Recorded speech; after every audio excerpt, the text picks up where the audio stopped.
All right. Welcome, everyone, to the third meeting of the Senate Transportation Committee. We have a little bit of housekeeping to do first. Senate Bill 180, excuse me, let's take the roll first. There we go.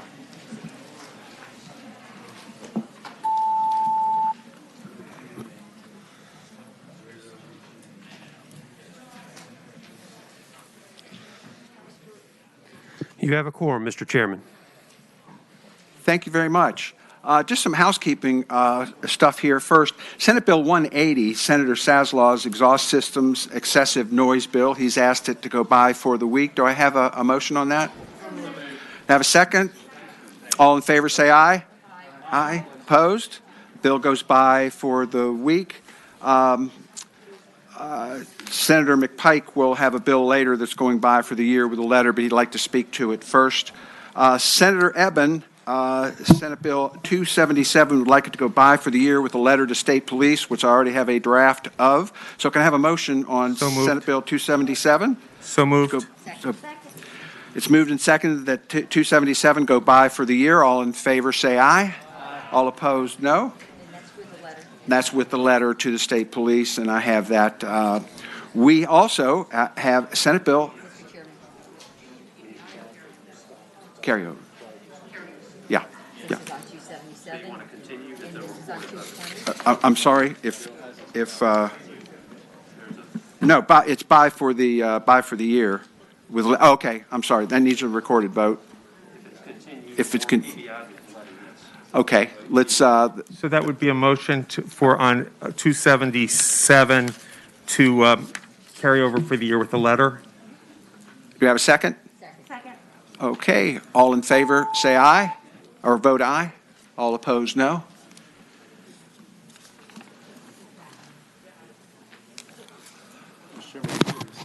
Ayes 11, no 0. Already did it. All right. Thank you. Next. Yeah, just a moment. Let me. Jeremy wants to speak to that first, so he's going to be coming. Next, we have Senate Bill 368, and Senator Reeves has asked that go by for the week. Do you have a motion? All in favor, say aye, or all opposed, no. Okay, it's by for the week. Senate Bill 445, Senator Boysko has asked that bill go by for the year. That's a recorded vote. Do I have a motion on that? Do we have a second? Second. We have a motion and a second to go by for the year. Recorded vote. Please record your votes.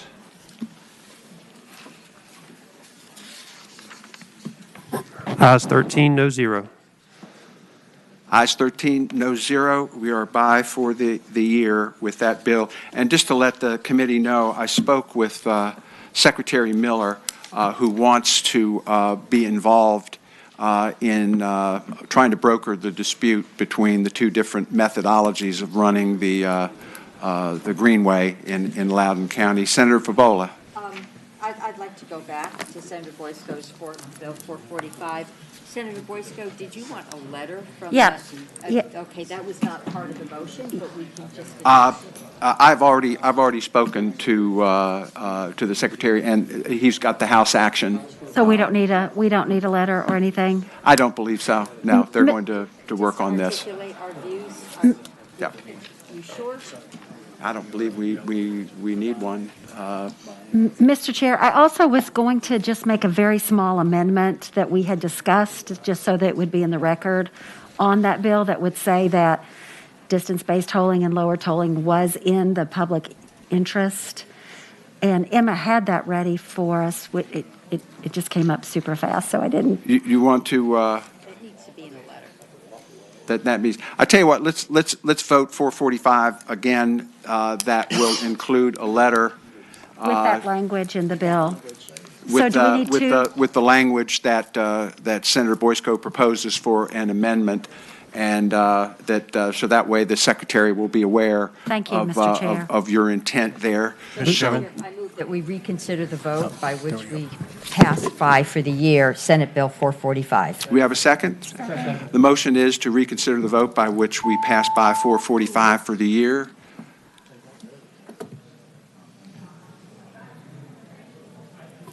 Ayes 13, no zero.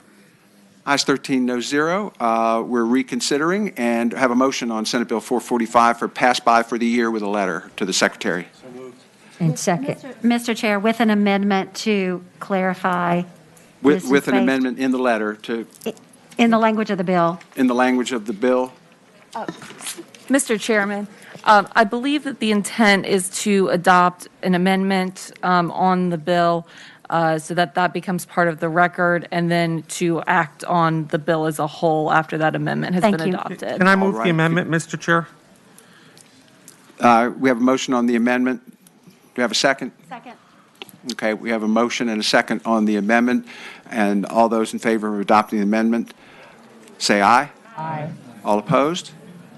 Okay, we have that, and we'll include that also, Senator Boysko, in the letter. And so do we have a motion to Move to adopt with- send the bill as amended With the letter. With the letter. with a letter to the Secretary of Transportation So moved. to deal with the issues. We have a motion. We have a second. Second. Second. Have a motion and a second. All in favor of taking it by for the year with a letter and the amended version? Say aye. Ayes 14, no zero. Ayes 14, no zero. The bill is passed That's by much for cleaner. the year. And let's see, we have four senators who have signed up to take bills up with us. I think first we have Senator McDougal. Thank you, Mr. Chairman. Mr. Chairman, I have Senate Bill 749, and Senate Bill, turn your attention to Senate Bill 749. Mr. Chairman, DMV provided me with a amendment, I think it's in the nature of substitute, to make sure that this is very limited in scope. All right, do I have a motion on substitute? Second. I have a motion and a second to adopt the substitute. All in favor, say aye. Aye. Opposed? Okay. All right, the bill, the substitute is before us. Senator McDougal. But, Mr. Chairman, this is very limited in scope. I have a constituent who has a 1925 vintage license plate. He took that to, because there's three types of license plates, the current ones, the antique plates, and then the original vintage plates. He took it to get the sticker that DMV would normally put on the plate and register it, and he was told there was somebody else with that number. And so this would specifically say that up until 1973, there were vintage license plates that were in specific numbers. You could have that number for 1925 and 1926. This makes sure that DMV proposed this language to make sure there was no confusion and that there was only one plate per year, and to help them deal with any potential counterfeits of plates. But it applies to a very limited number of people. All right, and that's what the substitute has put into good form. Yes, Mr. Chairman. All right, there we go. Do we have any questions from the committee for Senator McDougal? Is there anyone in the audience who would like to speak in favor of the bill? Anyone like to speak in opposition to the bill? Is there anyone who'd like to? Do we have Chairman? a virtual? Is there a substitute online yet, or for 749? I don't see it. Mr. Chairman, the substitute, we do not have it available online. It did not get to us in time, but I can report the new language. Please do. Available in the substitute. If you go to the bill as introduced, on lines 28 and 29, there's the new language in the last sentence of the paragraph of subsection B. That new language has been changed to, if more than one request is made for use as provided in this section of license plates having the same number, the department shall accept, insert new language, multiple requests, old language only, strike the first such application, new language, if the Romanet 1, the number combination requested is not currently registered on license plates embossed with the year matching the plate being requested, and Romanet 2, only one license plate with the same number combination has been issued for use after 1973, or if the plate requested is for a motorcycle, 1976. So again, that reads, the department shall accept multiple requests only if those two conditions are met. And then the same language is repeated where the new language is in the bill around lines 80 and 81. All right. Is there anyone on the committee who Mr. can Chairman. repeat that? Mr. Chairman, I saw Senator Eben asking Senator a Eben. question. So I can explain it a little more. Before 1973 for vehicles and before 1976, there were pre-printed plates. After that, we went to a different system. So you can have one of three options. The regular plates like we all have on our vehicles. You can ask for an antique plate if the vehicle is more than 20 years of age. Or you can have one of these old original DMV issued plates. The problem became some people have these plates from 1925 and 1945, and if you were not the first in the race to the DMV from 1925, then you could no longer register your plate when we changed it a couple years ago. So this would just only allow for one for each year. So the 1925 plate could be registered to a plate that said 1925 on it, and the 1945 plate with that same number could be registered to the 1945. But right now, only one plate could be issued prior to 1973. And so some people thought that they had these vintage plates and they were good to go. They showed up at DMV and they were told they were not the first one in that 50-plus year span to have these. But I asked DMV yesterday, I think there are very, very few of these in existence. Yeah. Could DMV comment on the bill, please? No, she's right behind you. Mr. Chairman, Linda Ford, DMV, and Senator McDougall is correct. Very few vintage plates, and with the amending language, we are very good that it will minimize, allow for his situation, but we will not have plates that have both the same date and the same number on more than one in existence. And of course, these plates do not require the sticker. Correct. Correct. Because the year's printed on. Right. Right. So, all right. Any further questions of Senator McDougall? Do we have a virtual? Mr. Chairman, it was one more of the unique request I've had in a number of years. Well, there you go. That's the job. Do we have anybody in the virtual audience who wants to speak for or against the bill? There are no online speakers, Mr. Chairman. All right, uncontroversial. We operate on a motion. We have a motion to report in a second. Clerk, would you open the roll?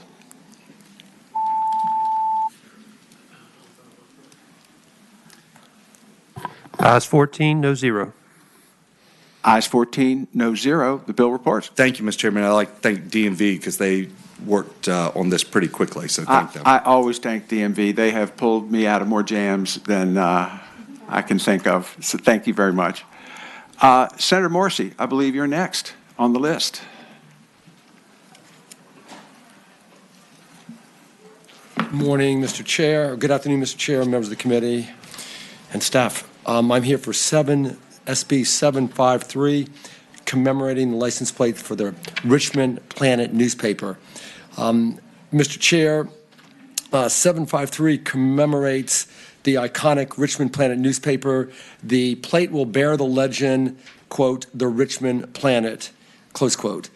The individual who has spearheaded this project, Reginald Carter, who's here today, has told me they have exactly, at this point, 497 pre-filed, prepaid orders.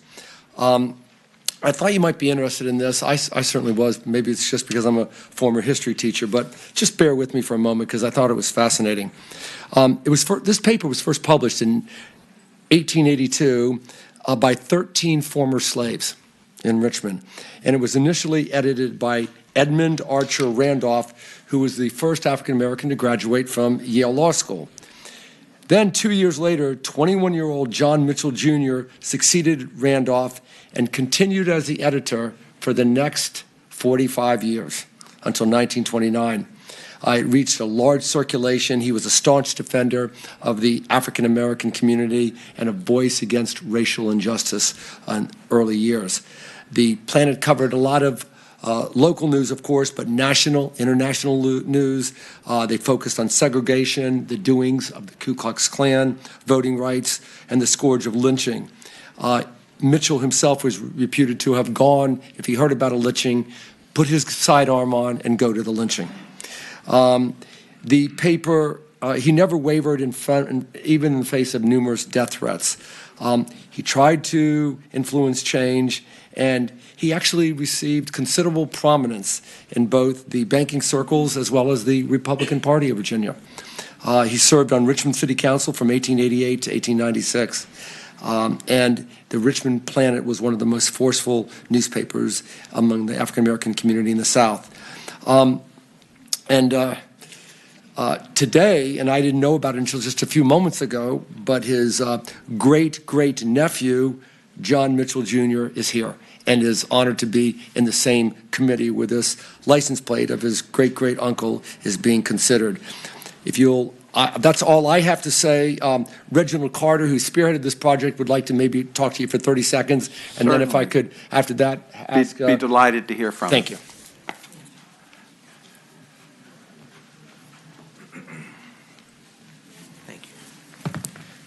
Good afternoon.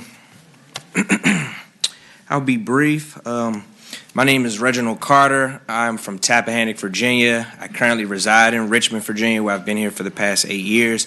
In addition to everything that Senator Morrissey stated, I was doing local research back home and with the local genealogy society, and we had to use articles from the Richmond Planet to corroborate the incident that happened in Tappahannock, Virginia. So at that time, it piqued my interest that, okay, for there to be a newspaper in the 1800s to write a story about Tappahannock, it had to be a big deal. And it was at that moment that I learned that the Richmond Planet was founded by 13 former slaves, most of which were educators within Richmond public schools.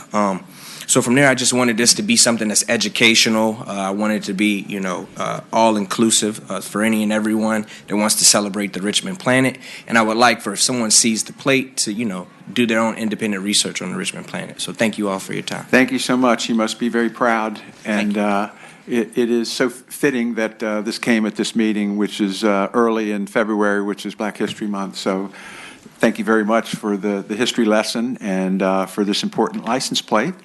And are there any, Lisa, are there any other matters that need to be dealt with here with regard to the plate? One more speaker? Certainly. Please come forward. Unlike my father, I will be brief. I just want to say this on behalf of the family. Thank you. And so I want to make sure I read this so I don't leave out my cousins. The symbolism on this plate will represent Richmond, Virginia as much or even more than any other symbol ever will. Because it was after the Civil War when the Richmond Planet was founded, during this time of Reconstruction, actually America's first Reconstruction. It was the first time that America was working in the true spirit of the Constitution. The Planet recorded the dreams of our great-great-great-grandparents. It showed their children how to make it real. Black newspapers were the spirit of Reconstruction. Black newspapers were also the blueprint for community power. That community needed guidance in all aspects of economics, the legal system, and jurisprudence. So in sharing the true history of our city with the world at large, my family hopes that it will draw attention to the Richmond Planet and all of those black newspapers that documented what that period was like. Thank you. Thank you very much. That's great. Just as an add-on, I did some research once on an incident that took place in Richmond in 1888. In 1868, there had been a constitutional amendment in Virginia making misdemeanors a disenfranchising event. And in the 88 election for governor, a black newspaper from Washington, D.C. came down to cover.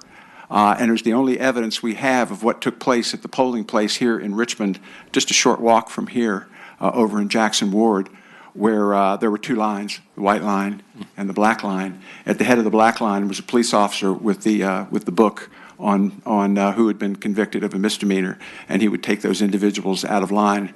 There was no such police officer or book in the white line that moved forward. So the role that black newspapers have played in our history, leaves a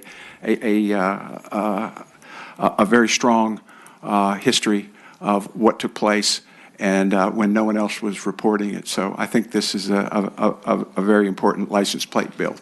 Thank you, Mr. Chair. The planet actually merged in 1938 with the Afro-American and continued for decades, and now I guess finally we have the Richmond Free Press. In case I didn't mention it, the gentleman that just spoke is the great-great-nephew of the second publisher for 45 years. So that's the bill. Thank you for allowing me to share a little history lesson, and thank you for allowing those two speakers. Right time, right month. There you go, exactly. Senator Morrissey. Any other speakers on this? All right, we don't have anybody in the virtual world. Do we have a motion on the bill? I enthusiastically move that we support this bill. Second. Send it to the floor. We have a motion and a second to pass the bill. Clerk, would you open the rolls? Ayes 15, no zero. Ayes 15, no zero. Congratulations to everyone. It was good to hear from you. Thanks so much. Thank you, Mr. Chair. Members of the committee. All right. Next, Senator Ruff. Thank you, Mr. Chairman. Senate Bill 733.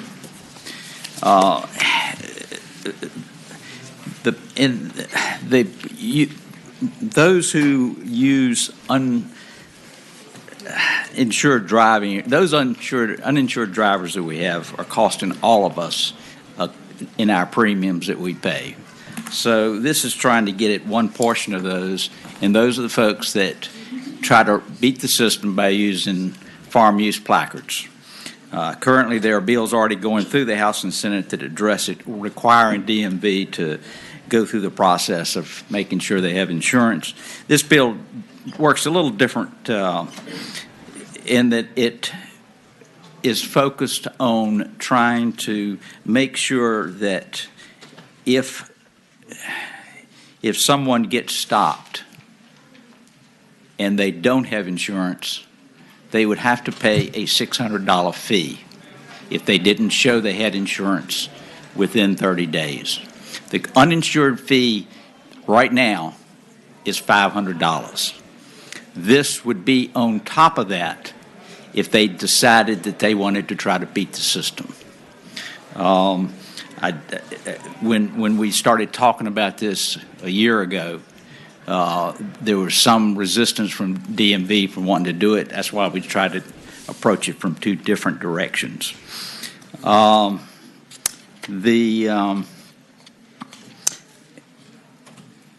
Just as an example of what is happening out there, there was a vehicle, a pickup truck that was delivering logs about that long to a household in the dark of the early morning.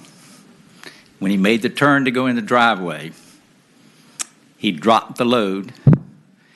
Not far behind him was a logging truck that could not stop, and it cost that logging company $200,000 for that truck because there's no insurance involved. These guys are just beating the system. It's costing all of us, and I hope you would see favorably to support it. Thank you, Senator Ruff. Just a question. The pickup truck, now it was not required to be registered? Is that?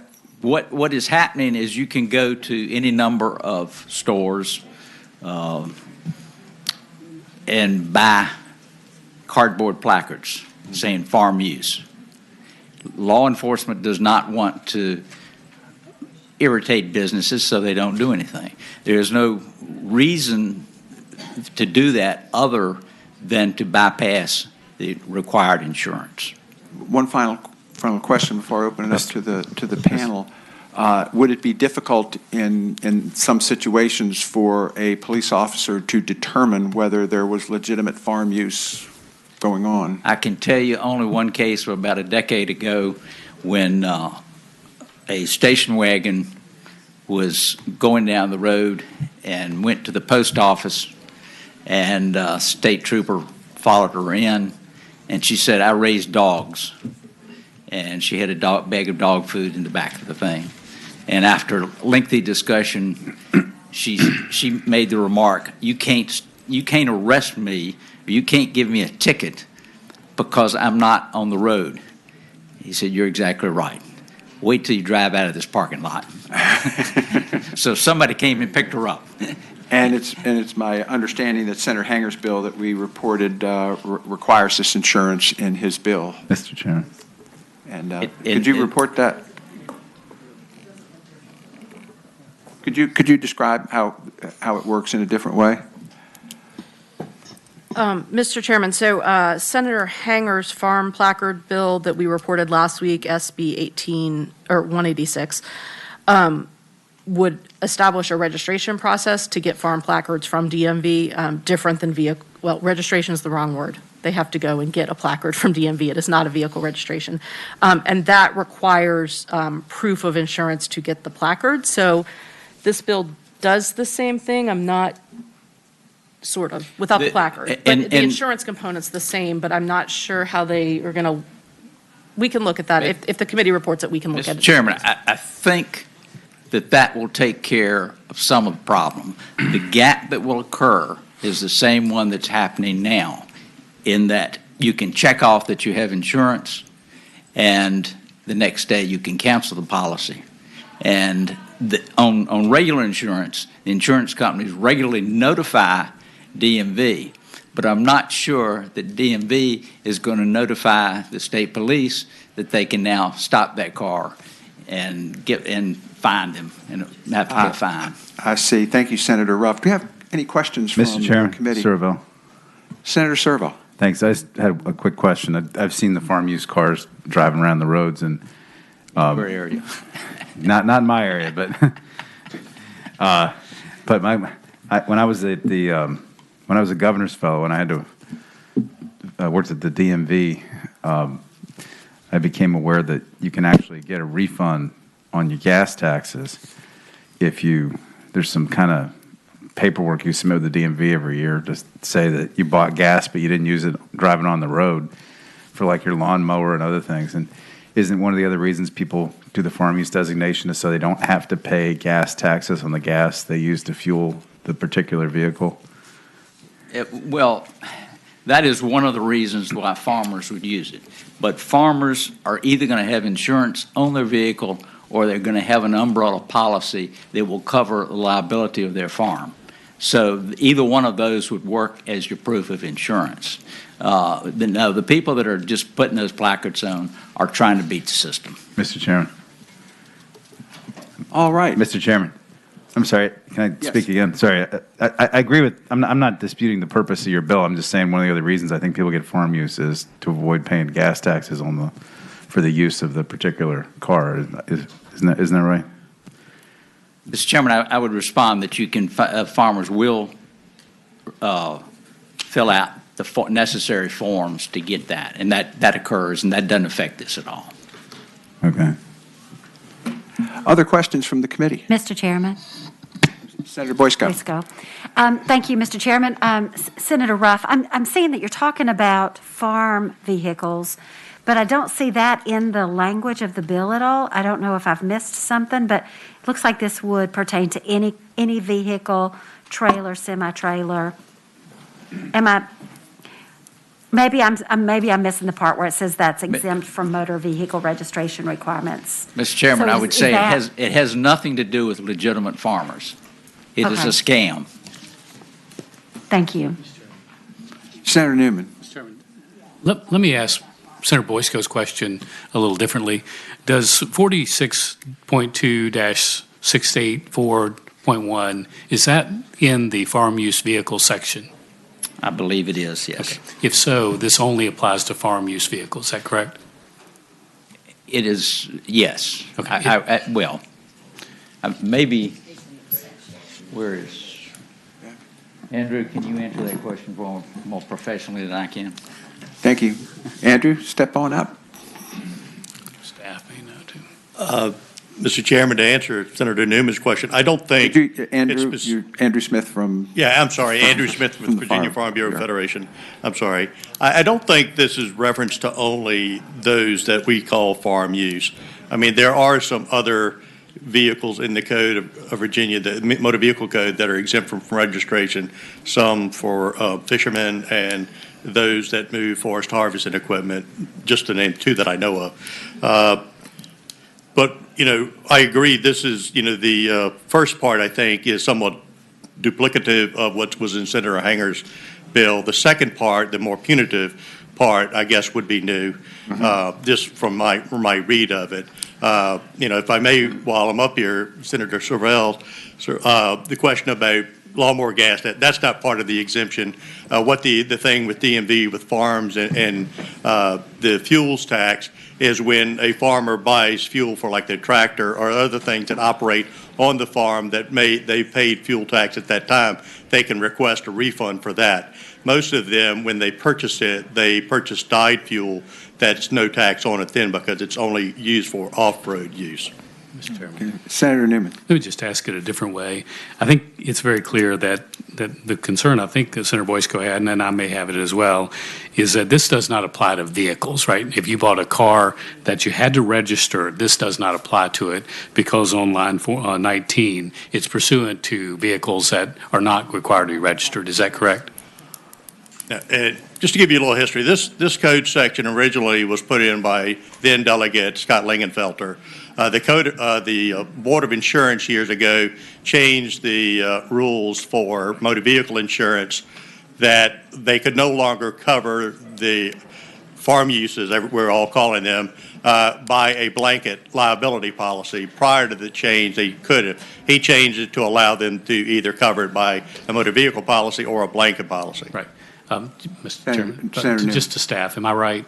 So this is not regular vehicles. This is only those that are exempt from registration, right?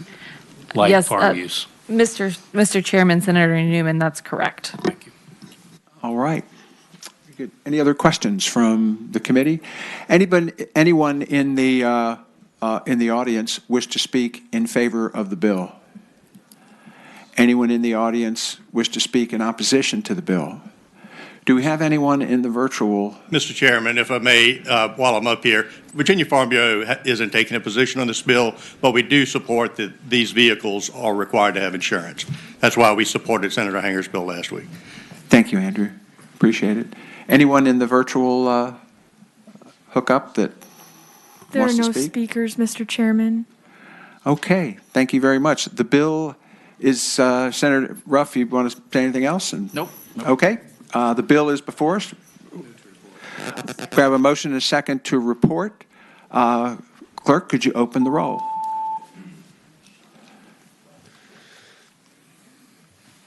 Ayes 15, no zero. Ayes 15, no zero. The bill reports. Thank you, Mr. Chairman and Committee. Thank you, Senator Ruff. Senator Barker, you are our last non-member bill sponsor. All right, thank you. I have Senate Bill 339, and in all my years serving in the Senate here, I think this is one of the more unusual situations I've found myself in. A lot of times we propose things and people who would be in charge of implementing them say, well, don't tell me how to run my internal affairs, how to run my business, how to run my board.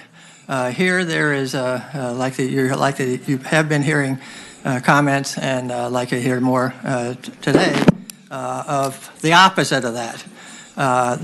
Metro, this is the Washington Metropolitan Authority, so it's the metro system in the D.C. area. It is a compact among four parties: Virginia, Maryland, the District of Columbia, and the federal government. There is an eight regular member board members that are two each from those four entities, and there are 8 alternates that can be selected and appointed by the four parties to it. When we were dealing in 2017 and 2018 with a lot of issues relating the solvency of Metro and the ability for them to complete their capital projects, there was a consultant who had been hired by Governor McAuliffe who did a report on Metro and everything. He made a recommendation as it related to how the board should operate, that we then incorporated in the legislation in 2018 that we passed that provided the funding for $500 million a year coming from Maryland, D.C., and Virginia. And our share of that's been about $154 to $155 million a year there. So what we did was, at that time, to basically be responsive on what the consultant had recommended, we indicated that the Metro Board could not operate with the alternate members having a role in the discussion on things unless they were replacing one of the regular members of the board there. There was some resistance on that issue, and I particularly got a lot of resistance from my colleagues in Maryland and D.C. I'm the only Virginia legislator on the board of the Metropolitan Washington Council of Governments, which spent most of 2017 focused on this issue. And we worked collaboratively, but what we did was we put a provision in the legislation for Metro to provide our share of that $500 million, and said if the alternate members were participating in any way in the board meetings, basically, that we would withhold 20% of our share of the money, which would be about $31 million. And what we did, as well as Maryland and D.C., said if one of the three parties that's funding this doesn't pay its fair share, everybody else doesn't pay theirs. And so what it would have affected was if we backed our funding support out by $31 million, the total that would have been backed out would have been $100 million per year. So it clearly has a significant issue here. I did, in working on things back then, say that we would try this approach and then see whether people were satisfied with this or whether we should take a different path on things. The Maryland and D.C. colleagues that I have in the Metropolitan Washington Council of Governments Board have been very dissatisfied with the operation, with the alternate members not be restricted in terms of how they could operate. And there have been times when sometime at the last minute one of the regular members could not be there, an alternate would have to fill in, and often was not up to speed on a lot of things because they hadn't been fully participating in things. So they have encouraged consideration of this, which we discussed and actually led up to a vote on actually the first day of our session at the COG board meeting on January 12th. That was unanimously passed, that advocated removing this restriction in terms of how the Metro Board could operate. And it does not dictate how, a different form of operation. It basically just leaves it open-ended. They can keep on in with the system they have now in terms of operating their board meetings, or they could change it in any way, and this would not restrict it at all. And they would not lose any of the funding on that. So what this bill does is that it actually, would give them the ability to manage their operations and how their board can most effectively operate, and changes in terms of how they would want to make those things. The operations have been supported by a number of people within Northern Virginia. There is some resistance and some opposition.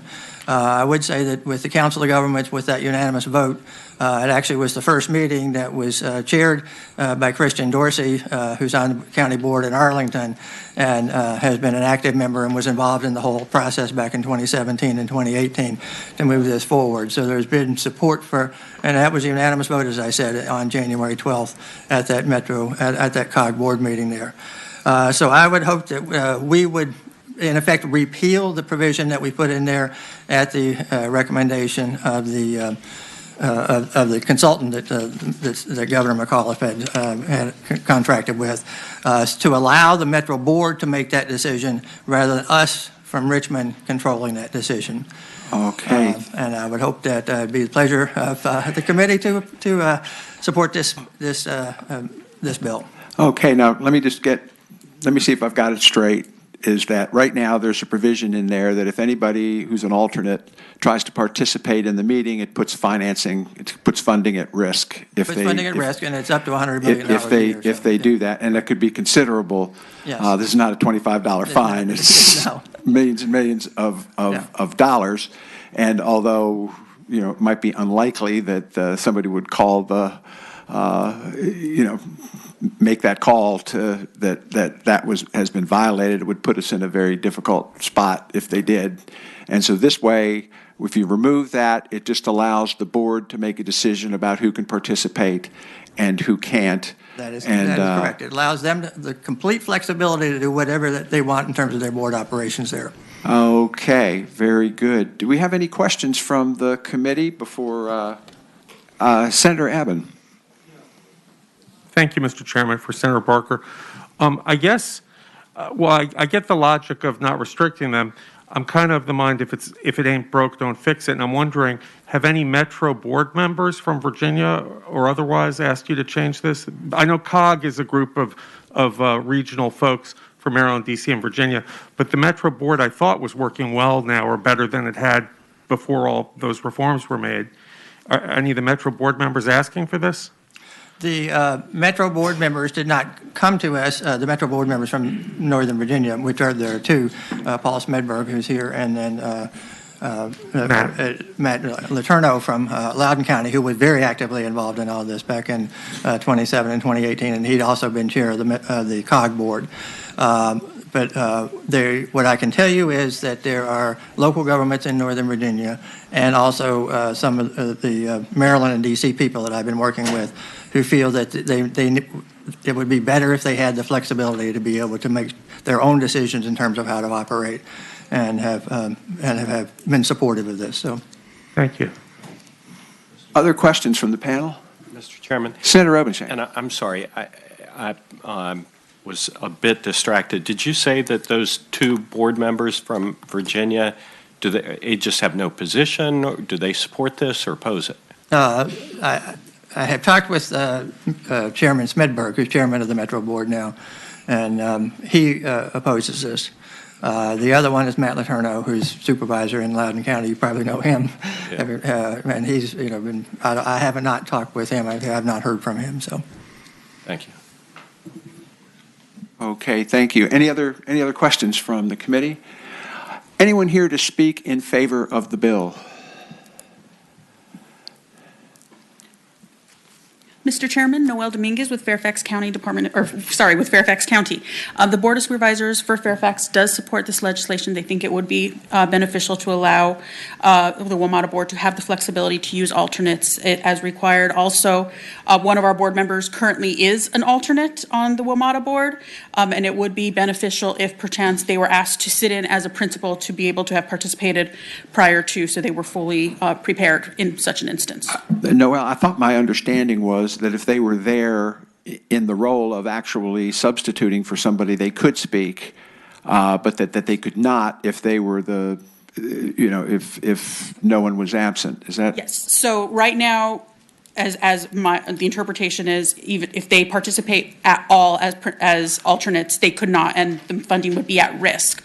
So now, if an alternate is called in to replace a principal, they would have to get up to speed fairly quickly to be able to deal with some of the issues being raised at the WMATA Board level. Thank you. I have a question, Mr. Chair. Question? Senator Favola. Thank you. Maybe it's for the patron, Senator Barker. So by removing this provision that's in the compact, well, it's not in the compact. It's in the legislation that we passed, so it's in the code in Virginia. Okay, so if we remove this, it doesn't in any way affect the compact, I guess was my question. It does not affect the compact, no. Okay. And what it would do is it would allow them to operate however they choose to do so without risking $100 million. Do the other states, D.C. and Maryland, do they have any similar legislation on their books? They do not have similar legislation. They were not happy that we had put this in place in the first place, and they've been advocating for getting rid of this. Okay, so that's important information. I can bet they weren't happy about that. They weren't happy to have Virginia dictate to them how things would operate. So very good. Anyone else here to speak in favor of the bill? Mr. Chairman. Senator Obenchain. Was it really that Virginia was trying to dictate how they operate, or that Virginia was voicing its dissatisfaction with the way that they had been operating? I don't know that it was actually dissatisfaction. What it was, and what I talked a little bit with the consultant that had been hired by Governor McAuliffe, and he said he thought that having a smaller board would make it easier to make decisions in some instances, so that type of thing. So it was not really an overall, it wasn't done in retaliation for something that they thought was not working well. So, Mr. Chair. Senator Boysko. Thank you so much, Mr. Chair. Could you help us understand what the makeup of the board is from each jurisdiction? So is Virginia fully represented in an equal part as Washington and Maryland? Are we somehow? Actually, What's the right now, representation situation? we have two principal members and two alternates. The two principal members are a supervisor from Loudoun County and Paul Smedberg, who used to be on the city council in Alexandria, and had been, I think, a gubernatorial appointment. And we also have two alternates from Virginia, one of which is Walter Alcorn, who's a supervisor from Fairfax County, and that was referenced by Fairfax County's the testimony there, and another of whom is Connie Agari, who actually is on the city council in Alexandria. We also have one other person who is a Virginia resident and actually involved in local government in Virginia, and that is a woman who is representing the federal government, was appointed as a federal government appointee as an alternate, and she is on the staff of the county manager in Arlington County. So there's Arlington, Alexandria, Fairfax, and Loudoun are all represented as long as you count the both the principal members and the alternates. Not all of the alternate positions are filled. Both Maryland and D.C. have their two principal members participating, and the federal government also has the two members there, but not all. I think there's one or two vacancies in terms of other appointments from some of those jurisdictions. Senator Boysko, you have a follow-up? Just follow-up. So would you say that it's equal representation from Maryland, D.C., and Virginia, or is it? Yeah, I mean, do you believe basically what we have is we have two principal members from each of the four parties there. In general, I think often the local representatives from Maryland, D.C., and Virginia are a little more involved in some of the issues locally, so they're active on a lot of things. And one of the potential advantages here that has been stressed by the Maryland and D.C., they said, it's difficult for those alternate members to be up to speed on everything when they're not participating on this.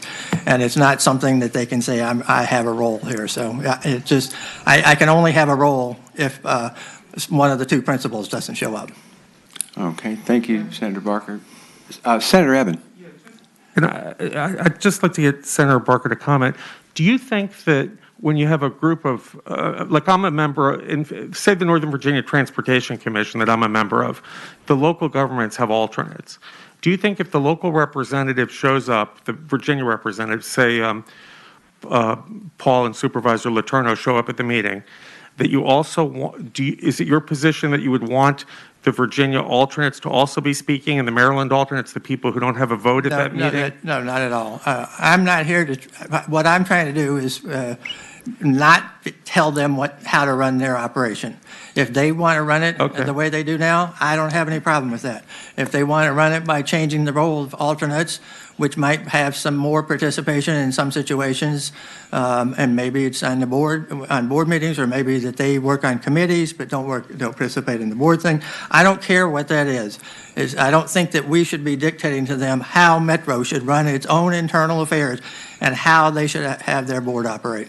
But you don't maintain that anything is broken with the system now compared to the reputation it had years ago for dysfunctional and long-running meetings? Well, there was, just to give you a little bit of perspective, there was a long-standing chair of the Metro Board who was a member of the City Council in D.C. And that was the source, from my perspective and many others, of a lot of issues that were there. And if you have a chair who is running everything and sort of controlling everything, and you are freezing out certain people from being able to participate in any way at all, then you're going to be less effective than what you would have been otherwise.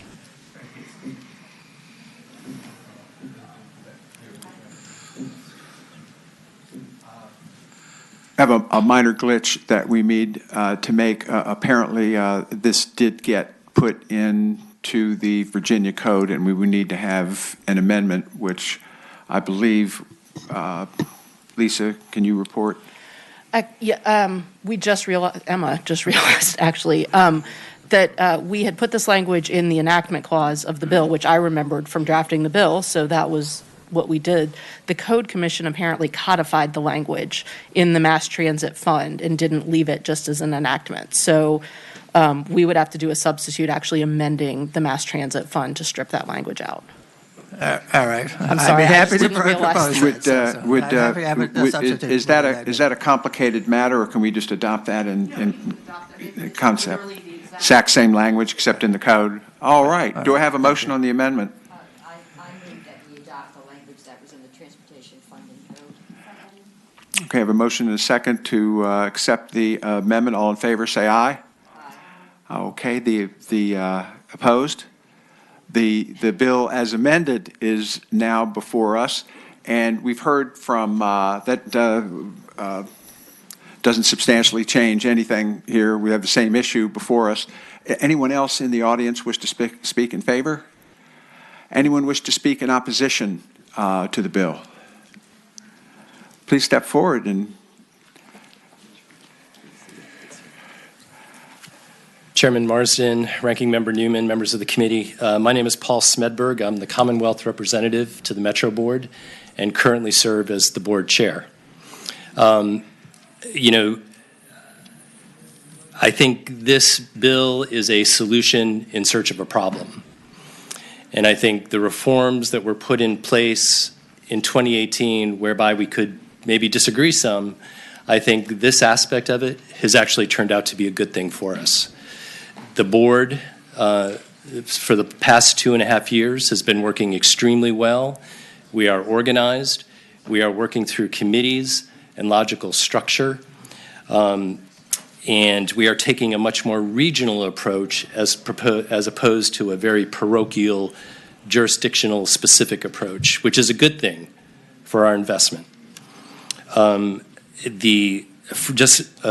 Commenting on some of the things I've heard up here today and meeting with some of you, from a Virginia perspective, we coordinate very well. We have 2 calls a month with all the jurisdictional staff that make up the funding partners, with the principals and the alternate directors.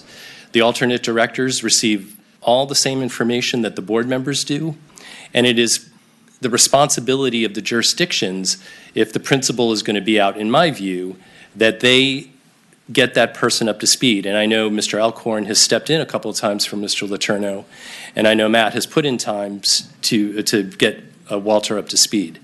So wanted to sort of get that on the table. We also have the Northern Virginia Transportation Commission has a WMATA committee, which was another thing that we worked through, and everyone is at the table, and we coordinate and talk, and everyone is up to speed on all the important issues.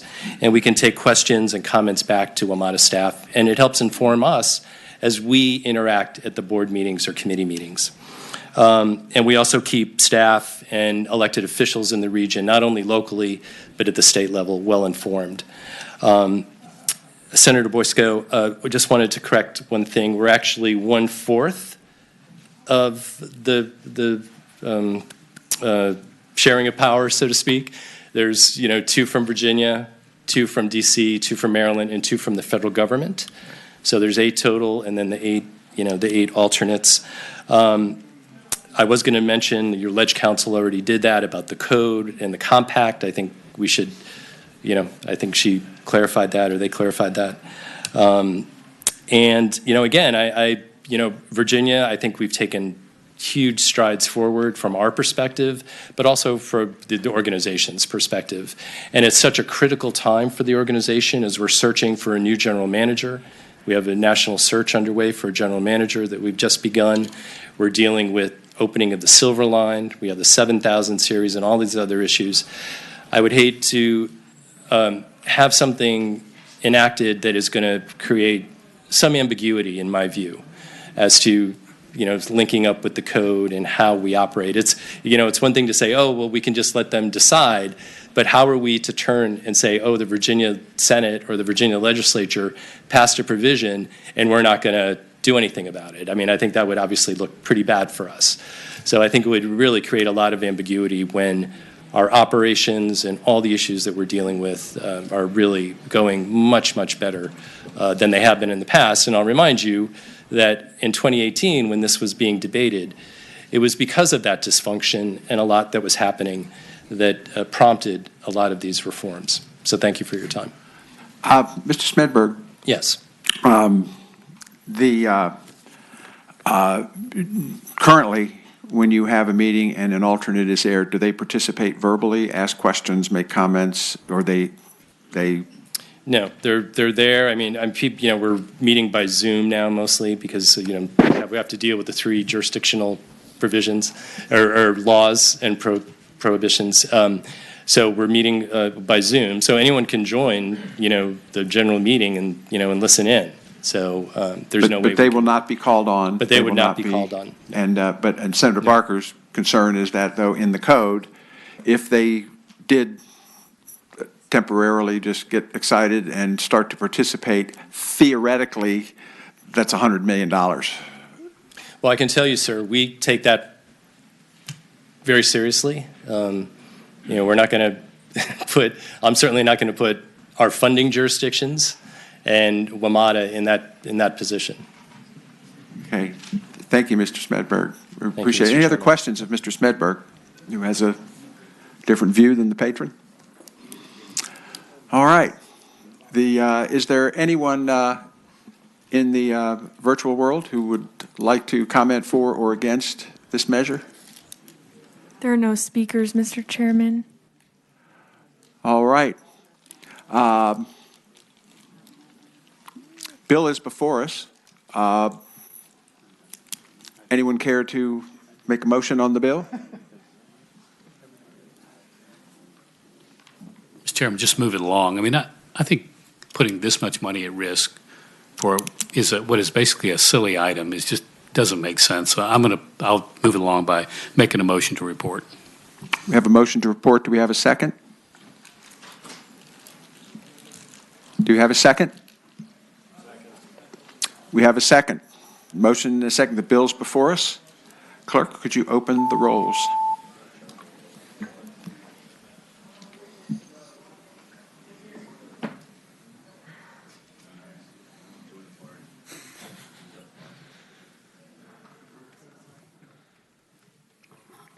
Ayes 1, noes 12, 2 abstentions.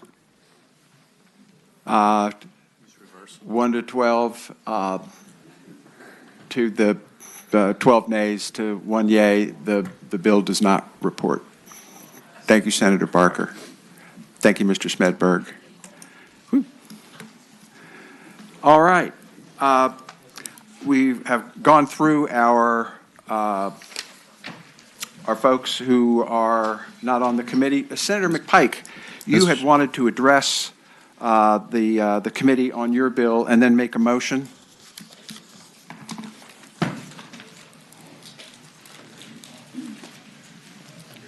Senate Bill 220, State of Good Repair Funds, Bridges Eligible for Funding. Senator McPike. Thank you, Mr. Chairman. I did want to briefly present the bill because JLARC has done a good amount of work on this, and then we'll wrap it up. But this is a November 2020 JLARC recommendation on state of good repairs to more effectively and cost-effectively balance the needs on both preventative maintenance and maintenance of our bridge structures. With that, I've had some follow-up discussions. There's actually no opposition, but it's always an odd position where I know of no opposition and I'm going to kill the bill. But this is I think, in purpose, in discussion with the Commissioner, as well as the new Secretary of Transportation, Shep Miller, has asked that we actually work on, they're supportive of it, but they want to work on some other components to make sure there's a holistic view of state of good repair across that, and would ask, first off, thank the JLARC staff who's also in the room, but also invite Joan Maxwell to also join me here for a brief moment. Certainly. Ms. Maxwell. Mr. Chair, Joanne Maxwell from VDOT. Senator McPike has basically described the issues that we believe this is a good bill, and it is a bill that's warranted. It's based on recommendations from JLARC, but we think that we need to look at the State of Good Repair program over the next year. The program's been around for about 8 or 9 years now, and we just want to make sure that we have it in a good state before we start codifying certain aspects of the program and before we've had a chance to take a more holistic look. So we want to look at federal legislation, we want to look at state code, we want to look at CTB policy, and then be ready to come back next year with a more holistic piece of legislation. Okay, very good. So Senator McPike, do you, Senator Favola? Senator McPike, I think this is a question for you. It is your expectation, I guess, that VDOT would, in looking at our state of good repair process, right, the way we would prioritize projects, it's your expectation that we would be looking at the new federal infrastructure dollars to ensure that the state of good repair process conforms to whatever new federal requirements might be coming down the pike with additional money? I think that's part of it, but it really is about the sort of ongoing maintenance buckets, not just one-time stuff, but the continued state of good repair cadence that we need to make sure both the CTB policy as well we have in the code are working more efficiently across the Commonwealth. And that's part of what this bill gets at and what JLARC took a look at. And so, Mr. Chairman, with that, I'd ask that the bill be carried over to next session, and so move. It's my understanding, the new administration and the new secretary has asked for time. I'm going to honor that request with the new team coming in. They're supportive and want to make these changes, and I think a holistic view is a good approach, Mr. Chairman. Would this be good to have a letter accompanying it? And Mr. Chairman? Just a moment. And I think actually it's my understanding Secretary Miller is going to be providing me a letter also with the intent as well, so we can match those two up. Okay, and so that Senator Favola. I apologize, but could we have a report back to this committee on this? So in the letter, could you ask for a report back?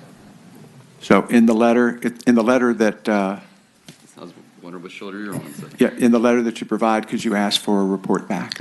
Mr. Chair, we will do that. The Secretary will, as Senator McPike has noted, he will be issuing a letter describing what our plans are, and we will also commit to reporting back to both Senator McPike as well as this committee. And the Senate Transportation. Okay, so we have a motion and a second to take the bill by for the year with a letter, requiring a report back to us from the Secretary. We have a second. Clerk, could you open the roll?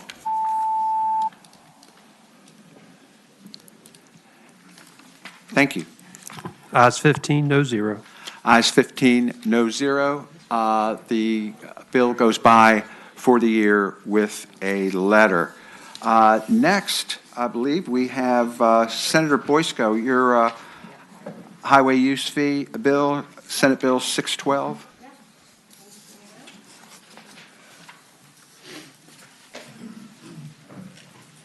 Then we have Senator Cosgrove up next, and then Senator Pillion. Good afternoon, Mr. Chair and members of the committee. I understand we have an amendment in the nature of a substitute to conform the privacy language from what McPike did last week, and there are some technical amendments. All right. Could you report the technical amendments? Second. Move the substitute has been moved and seconded. All in favor, say aye.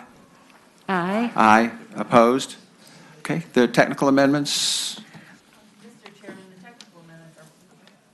Mr. Chairman, the technical amendments are incorporated into the substitute and don't need to be separate. Okay. That's not. Thank you very much. Senator Boysko. Thank you, Mr. Chair and members of the committee. Today I'm presenting SB 612.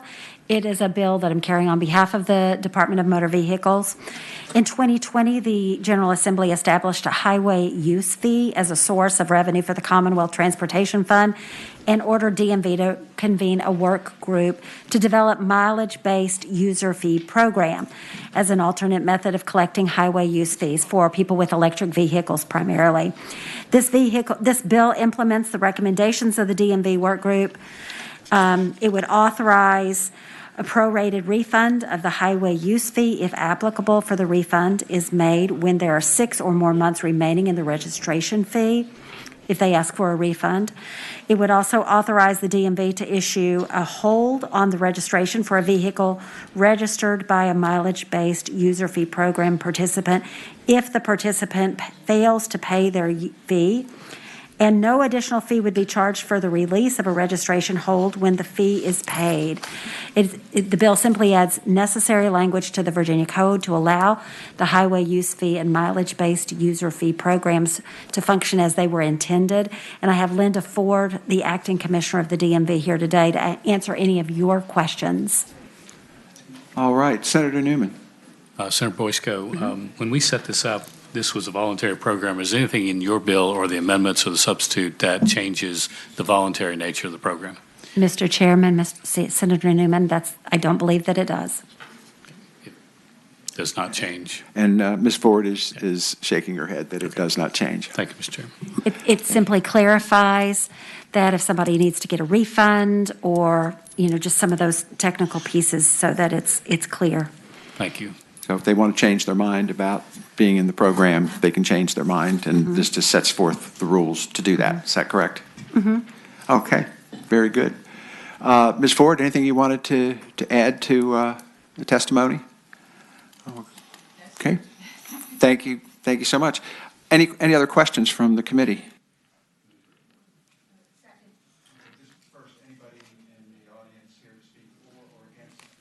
Anybody in the audience here to speak for or against the bill? Excuse me. Oh, hey. Yes, could you introduce yourself? And Yes, thank you, Mr. Chairman, members of the committee. I'm Megan Ryan with the Virginia Coalition for Open Government. I did speak with the senator early in the session, and this is actually the first time I'm seeing the substitute, and it does address a couple of the problems that I had with the original bill. But I just want to draw your attention to the combination of sections G and H. You have in G a provision that says that information collected is to be used only for an exclusive purpose, and it's not supposed to be released to the public. Then in H, you do talk about the department collecting information. Again, that word pursuant to this chapter on behalf, may retain, aggregate, and use the information for the purposes of traffic management, research, and analysis of the effectiveness of the program. So you're creating, you're giving authority to this third party to collect and aggregate this information. You're making it off limits, but then you're also giving the power to make decisions about traffic use and other information that the public, I believe, should have some access to. So I'm not sure if I've described it appropriately, and I'm looking for a lifeline from Senator Surville, who might be able to see how those two things work together. But that is the concern, is that you are simultaneously siloing some information in this part and then saying that that same information is going to be used for public purposes. but this is de-identified information.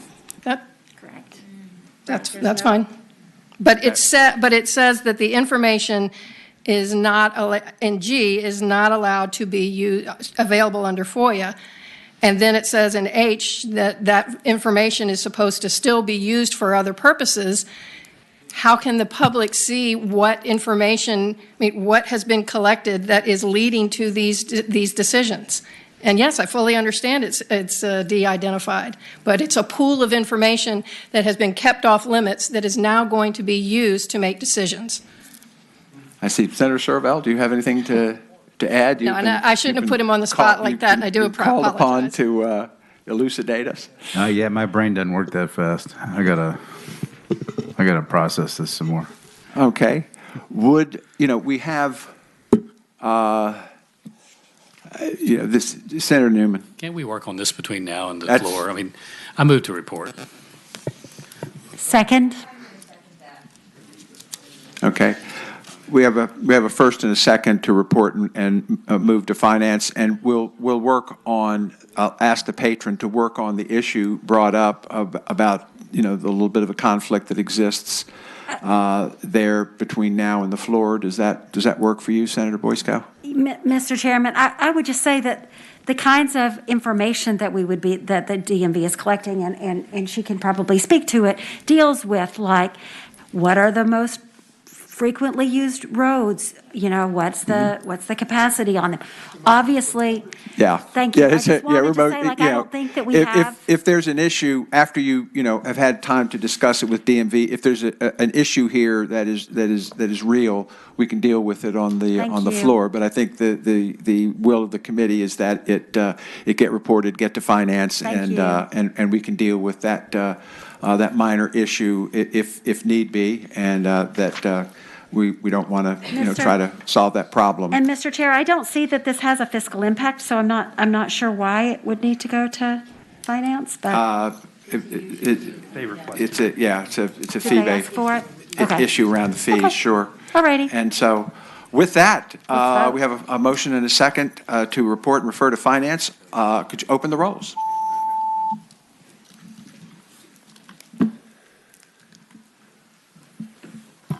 Ayes 12, noes 3. Ayes 12, no 3. The bill reports. Senator Cosgrove, you are up next. Would you like me to do it here or there, sir? Senator Cosgrove, you can do it any place you like. Thank you. Thank you, Mr. Chairman. I have a Senate Bill 653 before the committee. Basically, 653 removes the September 2023 sunset, and it makes it permanent in the definition of a public aircraft. What it does, it does the inclusion of fighter and attack jets that are leased or owned by a private entity and used for military combat training. We have one particular company in the Hampton Roads area that actually both owns and leases fighter and attack jets solely for the purpose of training Air Force and Navy forces. This bill would just put them in the same definitions of public aircraft, that we wouldn't lose any money because there's never been any taxes collected on these aircraft anyway. So it's fairly simple. It just takes off the sunset on the tax exemption. Thank you very much, Senator Cosgrove. This would be a pretty good time to remove sunsets on taxes, given the surplus that we have. Any questions from members of the committee for Senator Cosgrove? I have a question. Senator Faval. Thank you, Mr. Chairman. Do we have any idea what kind of tax we're giving up? I mean, is there a fiscal impact on this? Or? Mr. Chairman, if I might, we're not giving up anything. We've never collected tax on these, but there's always been a potential for that. And Right, basically, if other companies want to, consider either basing here or this existing company expanding here, they need to be sure of the tax status. And my understanding, here is that once we've taken the sunset off, if at some point in time and we're looking for revenue for the Commonwealth, we could place that back on. Yep. Certainly. And Okay. it's always better to have a positive action than the other way around. Any other questions from the committee? Anyone here in the audience to speak in favor of the bill? Mr. Chair, members of the committee, Michelle Satterlin on behalf of Airborne Tactical Advantage Company. We are the Newport News company that Senator Cosgrove has referenced. We just want to thank the senator for his work on behalf of military, the veterans who work at ATAC, and the promotion of aviation, the aviation industry in Virginia. And happy to answer any questions, but it's a really simple bill. Did you get any cool free flights in a jet? Fighter jet? Unfortunately, they have never invited me to even enter. That was a trick question to catch them there. Okay. Anyone in the virtual world that has an interest in weighing in on fighter jets? Second. And this has to go to finance to see if they want to give up this non-revenue. Exactly. So, you never know. But at any rate, we have a motion and a second. Could you open the roll? There we go.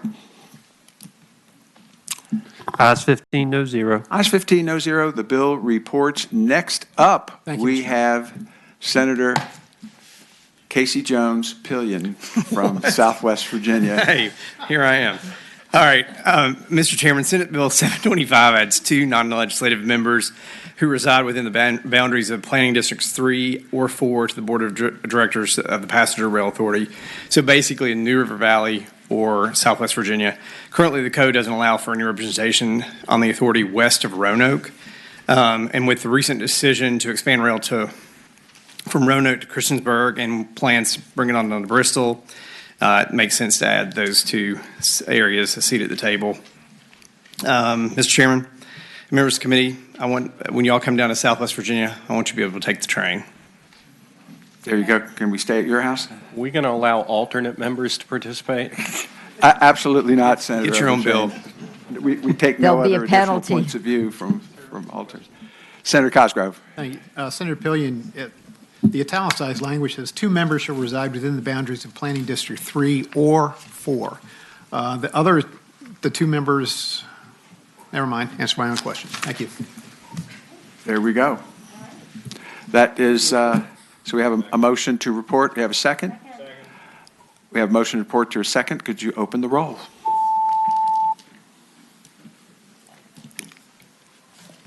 Ayes 15, no zero. Ayes 15, no zero. The bill reports.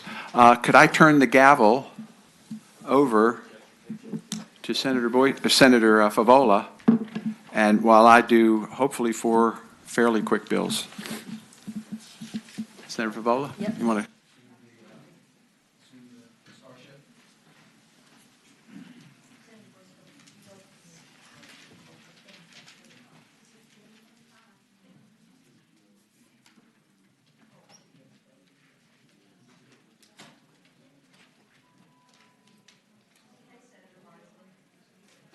Thank you, Madam Chair. If we could take up Senate Bill 722 first. Okay.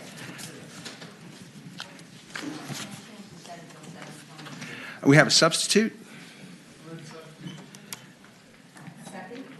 All those in favor of adopting the substitute for Senate Bill 722, signify by saying aye. Aye. Thank you. Thank you so much. The substitute retains the first paragraph of 46.2889 as it is currently in the code. In many areas of my county, there are single-family homes along narrow public streets that do not have a curb, but they do have sufficient right-of-way along the roadside to accommodate parking as originally introduced. This would have prohibited parking on the highway right-of-way, which would have prevented residents on these streets from parking along their community streets. As a matter of fact, I think, Emma, is this not available on? Yes, Mr. Chairman, this is available online. Could you report the substitute? Yes, absolutely. Mr. Chairman, the substitute eliminates all of the new language that was in subsection A of the introduced bill. And in subsection B, it clarifies that a violation is subject to a fine and that towing could be done by law enforcement or a parking enforcement official. There you go. Here is the problem. I have one street, and I understand there may be some others in Fairfax County. Picture this. You have a street running behind the sound wall along Interstate 495 for 1.5 miles with a narrow strip of riparian boundary, trees, weeds, shrubs, whatever, but there's a curb there. On the other side of the street is another curb where people are parking, and on that side are multiple apartments, townhouses, condominiums for this 1.5 miles. Senator Cosgrove being an Annandale guy, what we're talking about, about here is Americana Drive. I think the senator, It's old home week. It is a working class neighborhood. Many of these hardworking people, they have their work vehicles there. And what's happening is they're coming, and the road is perfectly wide enough for vehicles to pass if people park properly. And what the bill does is that require that your wheels be parallel to the curb when you park, not up on the curb. And this only applies to Planning District 8 to try to solve this problem. And here is the problem that we're having. These vehicles, they return home from work, having worked on a renovation of some kind or another, and they take the drywall, the lumber that's been harvested from the renovation, a sink maybe, a mattress. They dump it onto the side of the road right behind the sound wall. And twice a year, there's a good citizen there named Amy Gould who organizes a cleanup to clean all of this up. And what happens is a little bit of what you could call broken windows. There are people, tend to pull their cars off the curb and drink, have parties, leave the bottles. There's broken glass. There's all kinds of issues there. And what we want to do is take this first step, which is to make sure that if you're parking, you don't use the curb. Now, the reason we limited it to Planning District 8 is I don't want people around the Commonwealth saying, oh my God, at my high school football game in Bristol, we have to pull our wheels up on the curb. And this is at law enforcement discretion. So they're not going to be, interfering with things that have been going on, lawfully in their view for years. But this is a serious problem, and what my intent is that I'm going to, when this is done, is to advise people in several different languages, because there are multiple people living in these condominiums. They need the parking space, is to put a flyer on the vehicles a couple of times saying, this is coming in July. Please park appropriately. And by the way, if the dumping does not stop, we will look at VDOT and whatever abilities we have here in the legislature to close that side of the road from parking. And because this litter and behavior that's going on there is a problem. So we want to just gradually deal with solving the problem. That's not the concern of this committee today. The concern of this committee today is to make so law enforcement can ticket and tow people whose wheels are off of the street and on to the curb and are not parked parallel appropriately as they should be. That, Senator Favola, is the bill. Okay. Thank you, Senator Marsden. Any comments for the patron? Mr. Chairman, Madam Chairman? Oh, yes, Senator Obenchain. You don't think they can ticket these people for parking on the sidewalk? Or up on the curb? Strangely enough, no, that was unclear in the code. Unclear, or they can't? Is there a representative from VDOT, or there's a representative here from Fairfax? Noel? And then I'll ask Joanne. Or whoever wants to come first. And I did have VDOT research this before picking this action. So you're going out there and putting these flyers on cars? Yep. That's awesome. Yeah. Senator Obenchain. They're not going to defy you, Dave. Oh, no.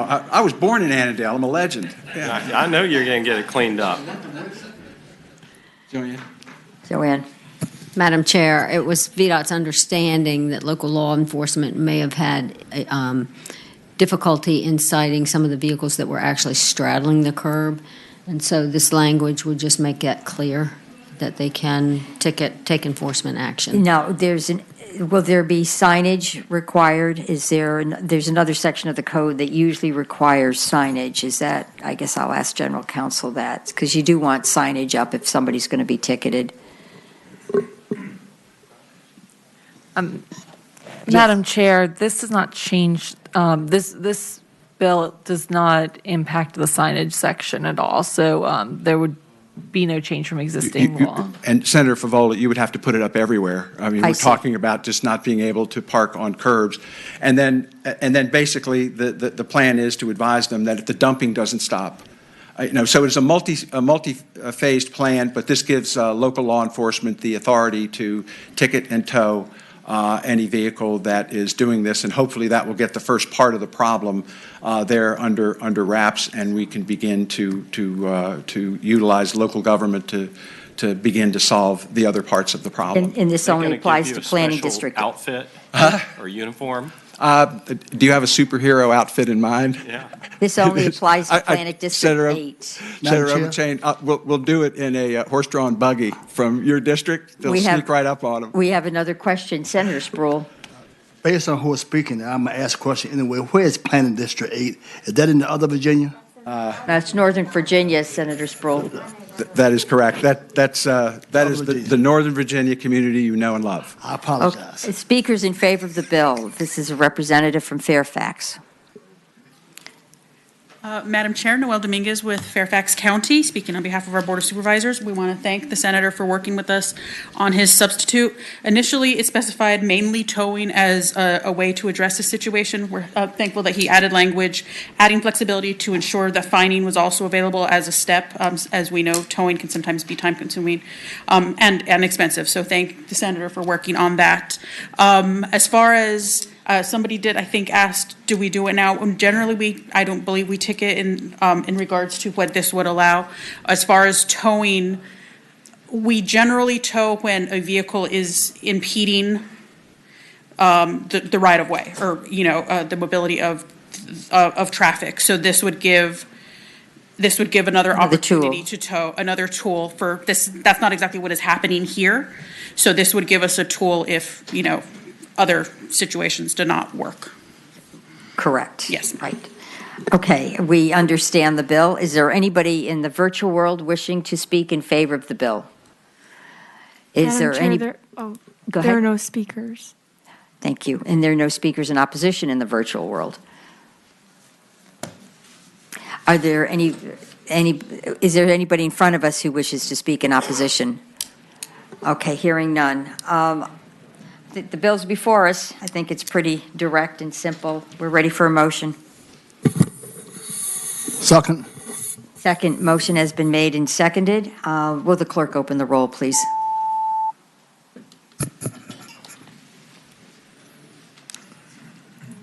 Okay, he got me. Yeah, thank you.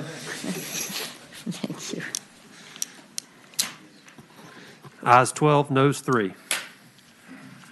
Thank you. Okay, Senator Marsden. Thank you. Turning your attention next to bill. Senate Bill number 708. This is the Driving Decarbonization Grant Program.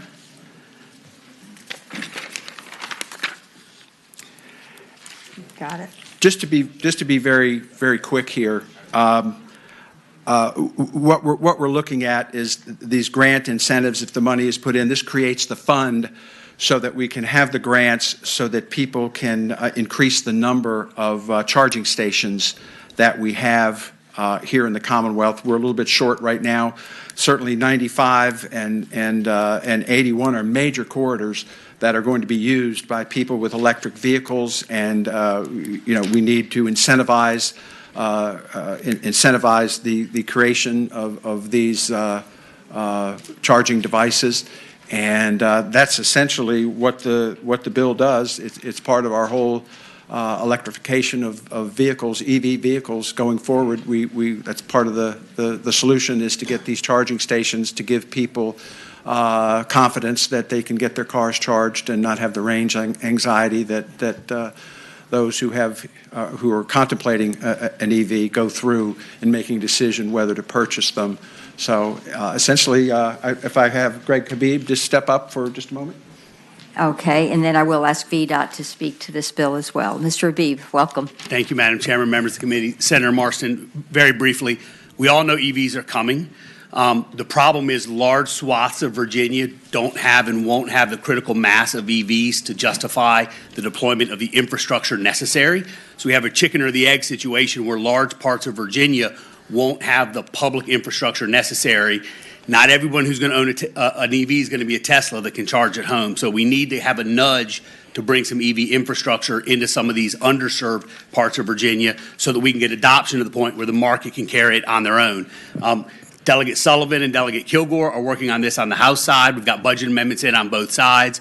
The only thing this language does is creates a grant fund. Importantly, this does not fully fund the EV infrastructure. Some jurisdictions have dumped money into EV infrastructure, so developers chase the money, not the value of the project. This is just a supplement grant fund to the project, so there will still be EV developers with skin in the game. It's developer agnostic. It's technology agnostic. It will be limited in time by the budget funds, and so the hope is that you will do this to get this nudge in the less served parts of Virginia. I have a question for the patron. Who would be eligible for these grants from this fund? I think organizations that do this kind of work. So private? Yeah, so private developers would submit proposals to the Department of Energy. The Department of Energy would fund through the grant program certain projects. There's nothing in the bill that presupposes which projects they should pick.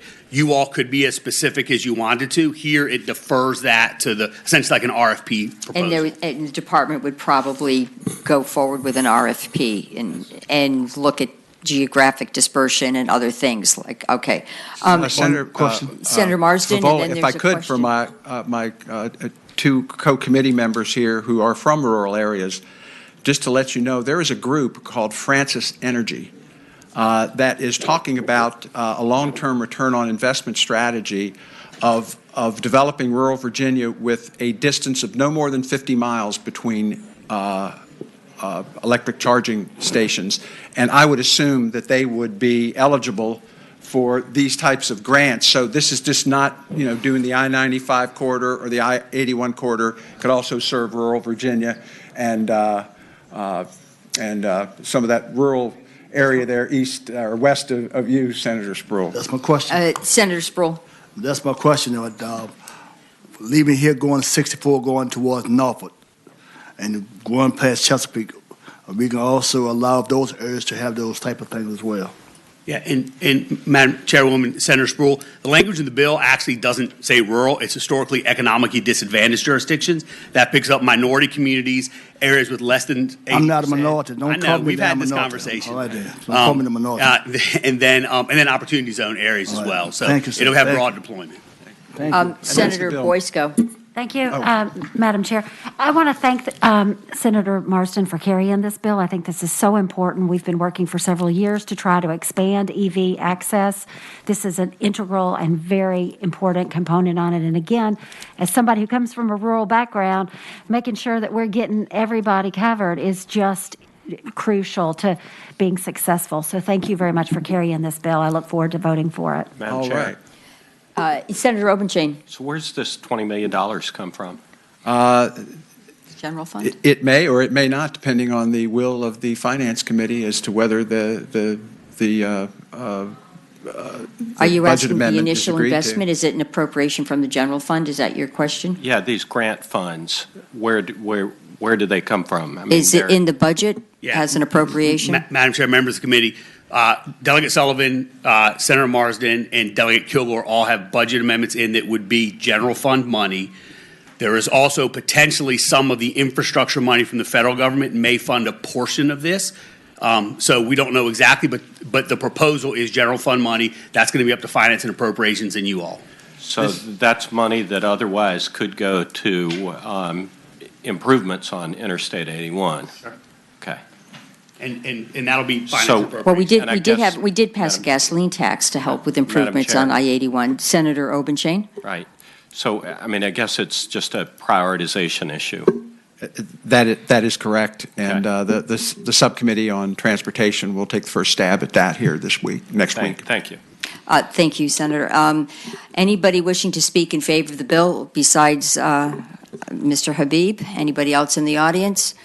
Anybody in the virtual world wishing to speak in favor of the bill? Madam Chair, we have 2 speakers online. Okay, would you please open the virtual world so we can hear them? Is it Tripp Pollard, followed by Wyatt Gordon? Wyatt Gordon, you may unmute your microphone and begin your testimony. Hello, thank you all for having me. I'm here speaking on behalf of Virginia Conservation Network. We as the environmental community see this as a really helpful bill to get electric vehicle charging infrastructure beyond where you would assume it would be. We're starting to see charging show up in certain places. That's largely driven by the market. This is a way to help incentivize private developers to expand charging beyond those corridors so that all Virginians have access to this. Especially folks in rural areas where there might not be enough of a concentration of folks with electric vehicles yet, where the charging makes purely market sense. This is to really extend that reach into those parts of the Commonwealth as well. So we are fully in support. Thank you very much for having me. Thank you. Is Tripp Pollard? Yes, thank you. Tripp Pollard with Southern Environmental Law Center. The move to electrify transportation is accelerating. And we've got to be sure there's adequate infrastructure for this. As you heard, the patron and former delegate Habib explained the bill very well. We've got to be sure also that certain areas aren't left behind, particularly rural areas. So we urge you to support this bill. Thank you. Thank you. Is there anybody in the audience wishing to speak in opposition to the bill? Anybody in the virtual world wishing to speak in opposition to the bill? There are no speakers, Madam Chair. Move to report and thank you. refer to finance. Okay, motion has been made to report and re-refer to finance. Is there a second? Second. Second. Okay, will the clerk open the roll, please?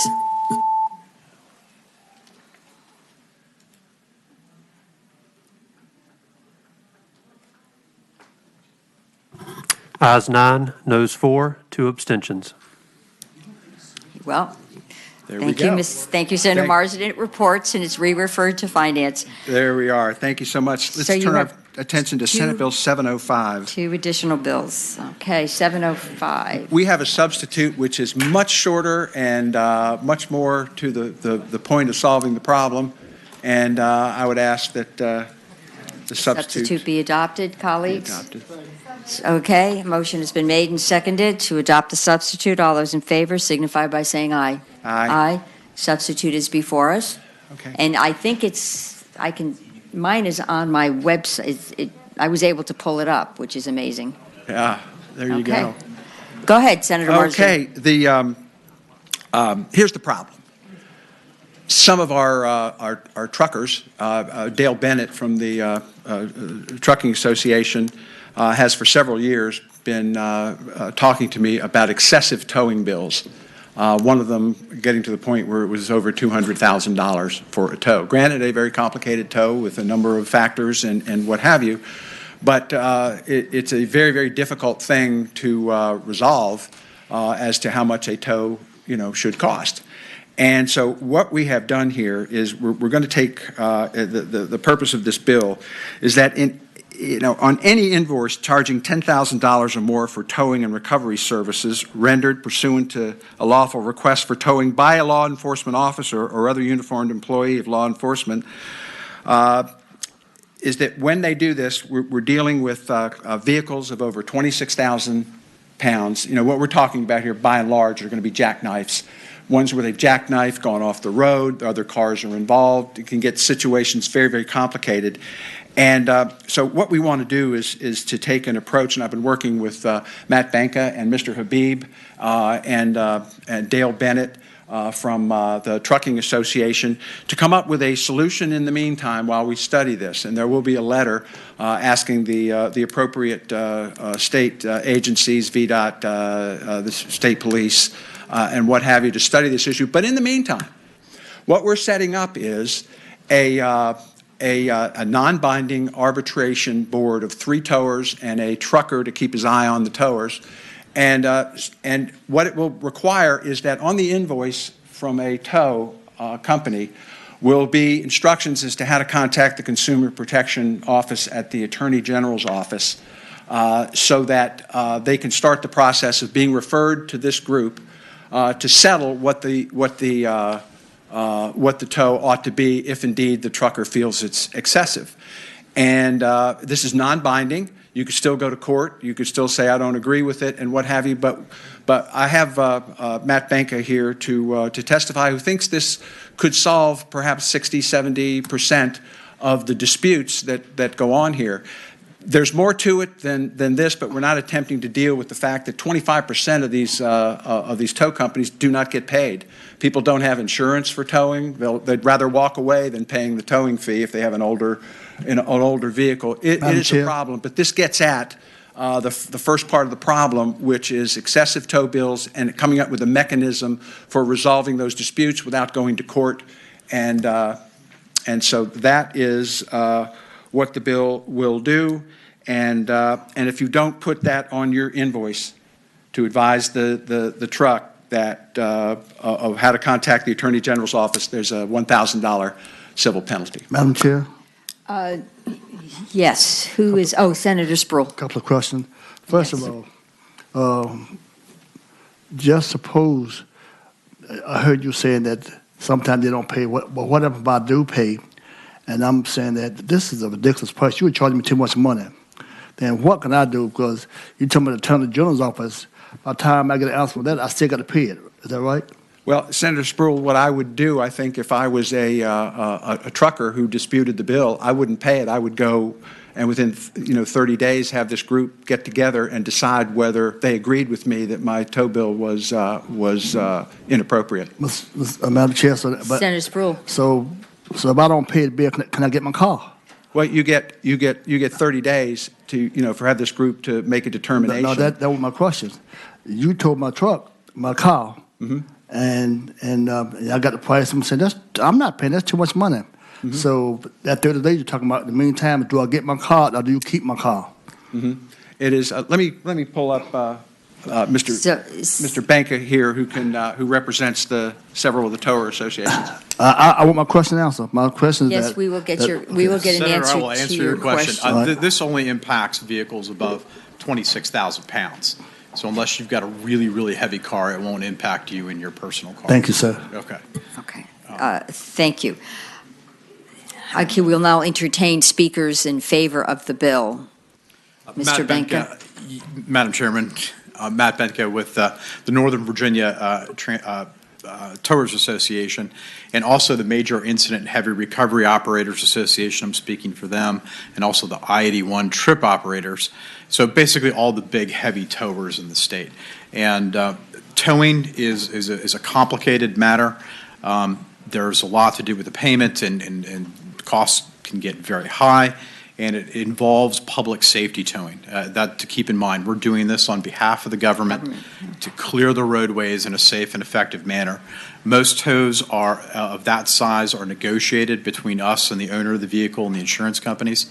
So it's a complicated situation. What we've come up with here is a really nice solution to help solve some of the truckers' problems.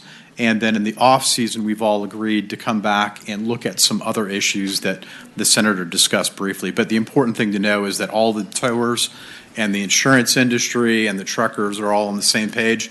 And it's only because of the magical work of the chairman here to bring us all together. May I just ask a question? So the towing companies, would they be on contract with local police departments or the state police department? So they would be reimbursed, and then they would be additional. Different areas do different things. So in Northern Virginia, in your neck of the woods, it's all by contract through the locality for public safety towing. There are some parts of the state on I-81 that are done on state police rotation lists. There are some that have local rotation lists, so it's all different. But typically, after a truck accident has occurred, what will happen is that an invoice will go after a period of time, and almost in all cases, it's negotiated. So there is no set price. Does that make sense?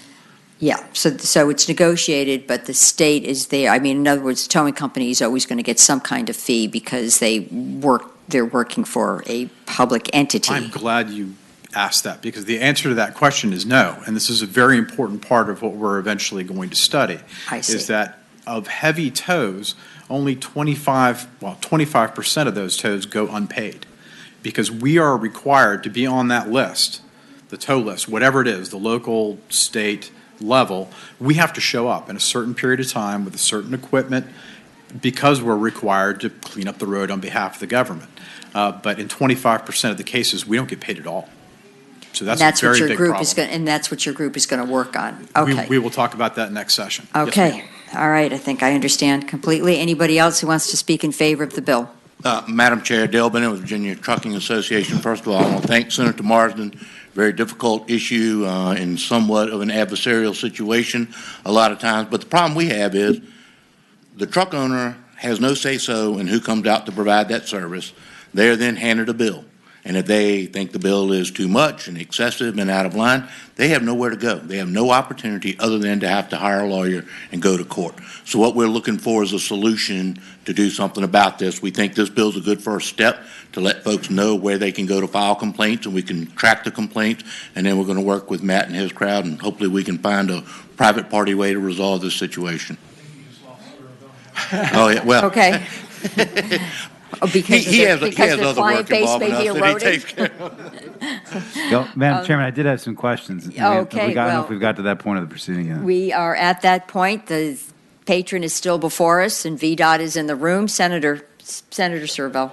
Thanks, Madam Chairman.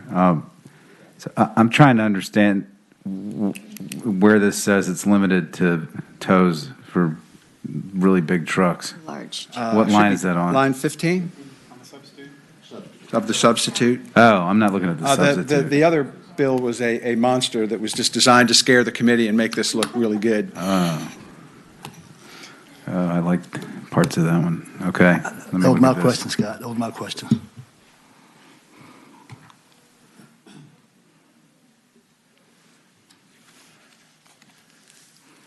It is a lengthy bill.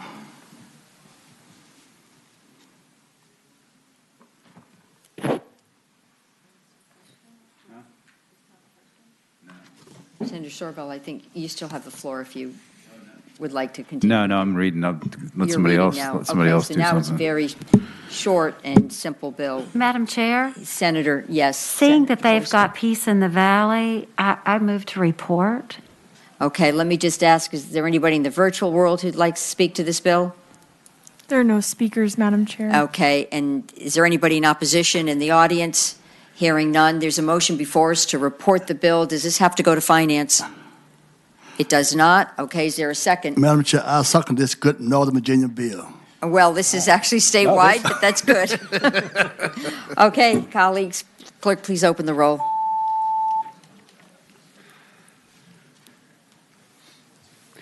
Ayes Thank 15, no zero. All right, Senator Marsden. Thank you. One more, and you're out of here. 706? This Senate Bill 706, and I believe there's a substitute. Is the substitute posted? Okay, substitute has been moved and seconded by Senator Spruill. All those in favor of adopting the substitute signify by saying aye. Aye. Okay, substitutes before us. Senator Marsden. Thank you, Madam Chair. As chairman of this committee, I felt incumbent upon me when we had the incident of the blockage on Interstate 95 due to the snowstorm, which was a horrific event. And we're not really here to deal with what happened there, but it occurred to me that it may have been caused that the fact that trucks had jackknifed at various points along the way, which made it difficult to work for wreckers and police to work their way back upstream to get to these vehicles, get them towed, get them out of the way so they could provide relief to the automobiles who were stranded. And I drive Interstate 95 all the time coming here to the General Assembly, and trucks are in the right lane, they're passing each other, they're in the middle lane, they're sometimes in the left lane. And the bill started out to require trucks to be in the right lane when you're getting frozen precipitation has begun. And I backed off of that and speaking with Dale Bennett, and we essentially have language now that says basically, hey, this is what you ought to do when this is occurring. And the only part of the bill that has been agreed to, and we have peace in the valley on, is do not use your Jake brakes and do not use cruise control. Under these kinds of circumstances. And the other is just not something you can be ticketed for, but it's a message to the trucking world out there that please stay in the right-hand lane, especially when you have, this kind of precipitation coming down when it's the most slippery, and that's what happened here. We went from rain, where they couldn't treat the road, and then all of a sudden it was ice, and then snow that they couldn't even get the trucks out in front of the traffic to do anything, and people were jackknifing and creating the problem. So I think we've got peace in the valley with everyone on this bill, and I would ask if Dale Bennett could just say. Senator Spruill and then Senator Boysko. Okay. What is a Jake brake? What is that? I will give it's an engine brake, but I will let Dale Bennett describe. Madam Chair, Dale Bennett, Virginia Trucking Association. Senator, I'm a lobbyist, not a mechanic, but the way I understand them is that they use part of the compression from the engine to help slow the vehicle down, and the purpose of the device is to reduce wear and tear on what we normally think of as brakes. that are used to stop the So, vehicle. question, Madam Chair, what happened on your bill that if you recommend that they do not use it, what happened that if they use it and it causes an accident, what happened then? How can you tell if they use it? The systems, they can tell if they're engaged or not within Okay. the vehicle, whether they're engaged or not. There's controls within inside of the vehicle where they can engage and disengage the use of that as they're driving. Thank you. And Madam Chair, I'll wait and then speak to the bill when you. Sure, Senator Boysko. Yeah, I just had another question. We're moving towards, automated driving and, self-regulating cruise control where a car speeds up and then slows down based on the distance in front of them. I'm just wondering, by saying we should not have cruise control on here on line 15, if we are kind of jumping ahead of our automation technology in a way that actually that could be safer. That's my understanding.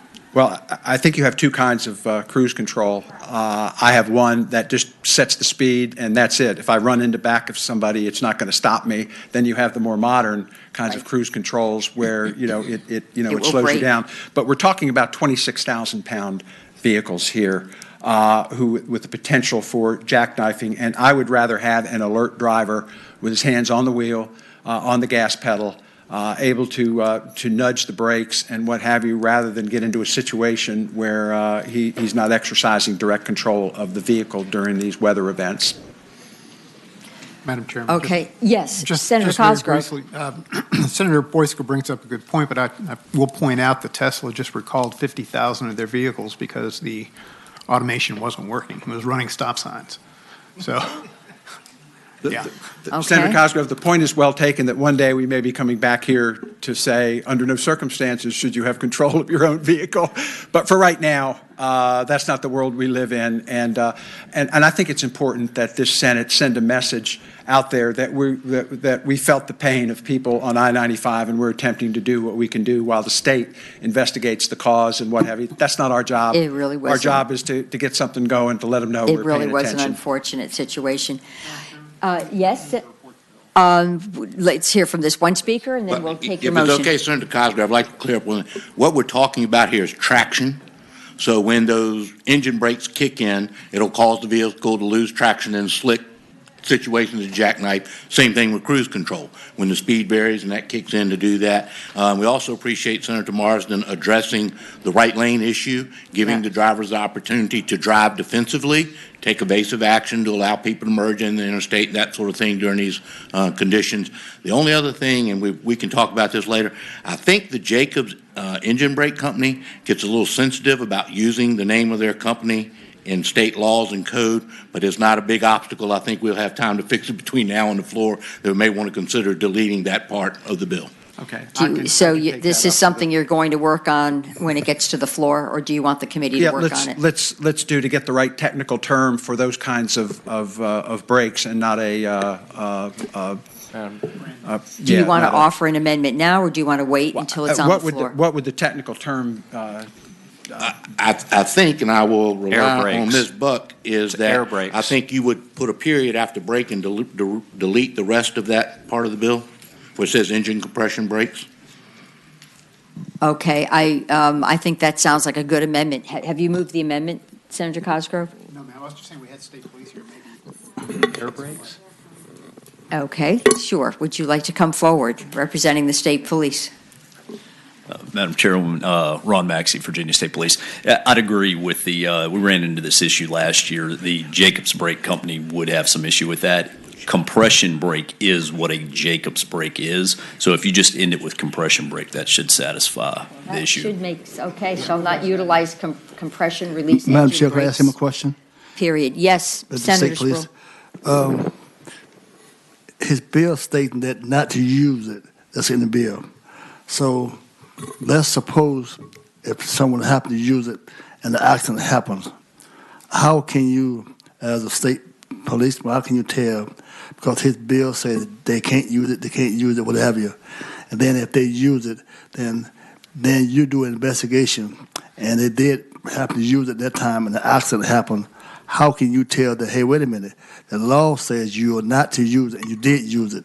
How can you tell? Madam Would you like to Chairwoman. answer that? Sure, go ahead. Yes, ma'am. Senator Spiro. I believe that section is going to be guidance to the truck drivers as to what's legal, what's not. The enforcement, I would agree, is going to be difficult on that aspect, but it does set a standard that there are not to use it. Madam Chair. Senator Sproul. So I'm trying to figure out, then you just putting something in the code that can't be enforced. Senator Spruill, that's not the case at all. Very often drivers will say upon investigation, yeah, I used my air compression brakes and this happened. Sometimes vehicles, I would assume, have computer systems and going forward that will indicate that, yes, you did use it. Sometimes witnesses nearby will hear these things. They are noisy when they are used. So yes, it would be difficult. Sometimes it's going to be he said, she said. But this moves us down the road a little bit to make sure that drivers don't take the chance. These are the knights of the highway, and they're good citizens, and they generally drive safely. And this is just giving them some guidance. Thank you, sir. Okay. Madam Chairman. Yes, Senator Servell. So I'm sitting there thinking of how I would have to deal with this when I'm in court. So it says, first of all, I guess the council is truck and trailer or semi-trailer, are those defined terms in 46-100? Madam Chair, I know that trailer and semi-trailer are, I'm pulling up 46-100. I believe truck is as well. But if you'll give me just a second. Take your time. Colleagues, there was a suggestion for an amendment. Go to line 16. The suggestion was to put a period after breaks. Is somebody interested in? So move, Mr. Chairman. And then removing the rest of the line, Madam Chair. Yes. And then removing the rest of the line. So shall not utilize compression release engine brakes, period. Okay, that motion was made by Senator Spruill, seconded by Senator Servell. All those in favor of that amendment signify by saying aye. Aye. Okay, so we've got that amendment. Chairman, I've answered my other question. Yes, Senator Madam Chair. Servell. So could I continue with my questions? You may, and then I'll call on Senator Obenshain. Go ahead, Senator Servell. Yeah, so truck is defined as any vehicle with a gross weight in excess of 7,500 pounds, but excludes pickups and panel trucks. But so 7,500 pounds is a bit smaller than an 18-wheeler. The bill specifies 26,000 pounds, so it would not anticipate that pickup trucks or smaller vehicles would get caught up in that. I'm sorry, I don't see, It doesn't say- Senator, I doesn't don't see say that that. anywhere in here. Oh, that might have been in the original. Mr. Chair, that was in the last bill.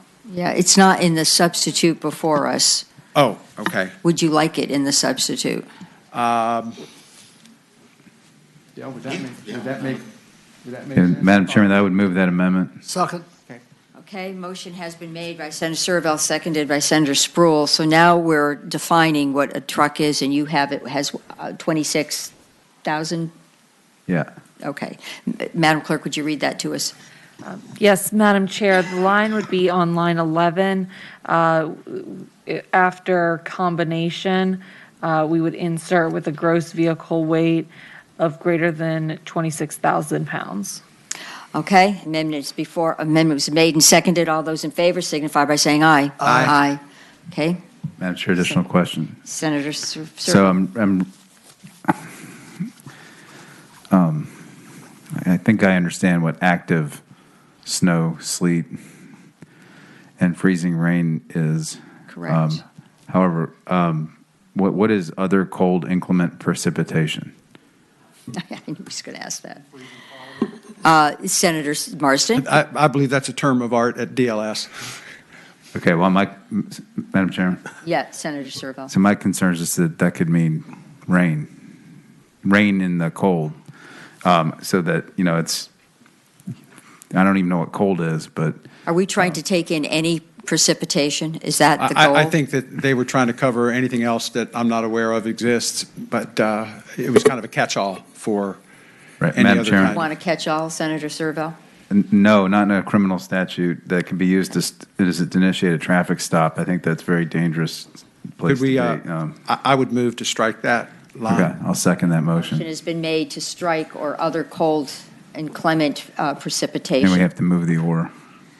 Okay, so motion's been made and seconded. All those in favor of adopting this third amendment signify by saying aye. Aye. Aye. Madam Chairman, Yes. additional questions. Senator So, Servo. I'm assuming this Jake brake thing is that thing that I hear when I hear trucks outside and they go like, "Rah, rah, rah, rah, rah, rah." I think that's what that is. And so Yes. If you- Madam Chair, Dale Bennett again. Senator Surville, that is an unmuffler Jake brake that is not being used properly. When they've been monkeyed with to make that noise, okay? When they have come from the factory, they're not that loud. That's somebody that's messed around with it playing around. Okay, well, Madam Chair, I have an additional question still. Yes, Senator Servo. So, anyway, I'm trying to understand how a law enforcement officer would understand whether somebody's either utilizing cruise control or using their Jake brake while driving along, following somebody. Because again, this could be used to stop somebody, and I'm just trying to understand how this would ever get enforced. You know, I mean, 'cause I can't tell if somebody has their cruise control on or off when I'm driving on the road. I have a suggestion. If it is the will of the committee, could we move this bill along and maybe amend it on the floor? Or are you that uncomfortable I don't think, with it? a lot of this is. Senator Obenchain has, Yes. and Senator Servo, would you allow Senator Obenchain to ask go some ahead. questions? Yeah, sure. You know, Senator Obenchain. and I'm not going to ask this question, just save a little bit of time maybe, but, you know, I get what you're trying to do. You know, A, is this a primary offense? Is it a secondary offense? What if it's 40 degrees like it was last week when it was snowing to beat the band outside, and there's no reason whatsoever for a truck not to have its cruise control on? You know, I just think that, you know, we truck drivers are trained. They are supposed to use reasonable care in operating their vehicles.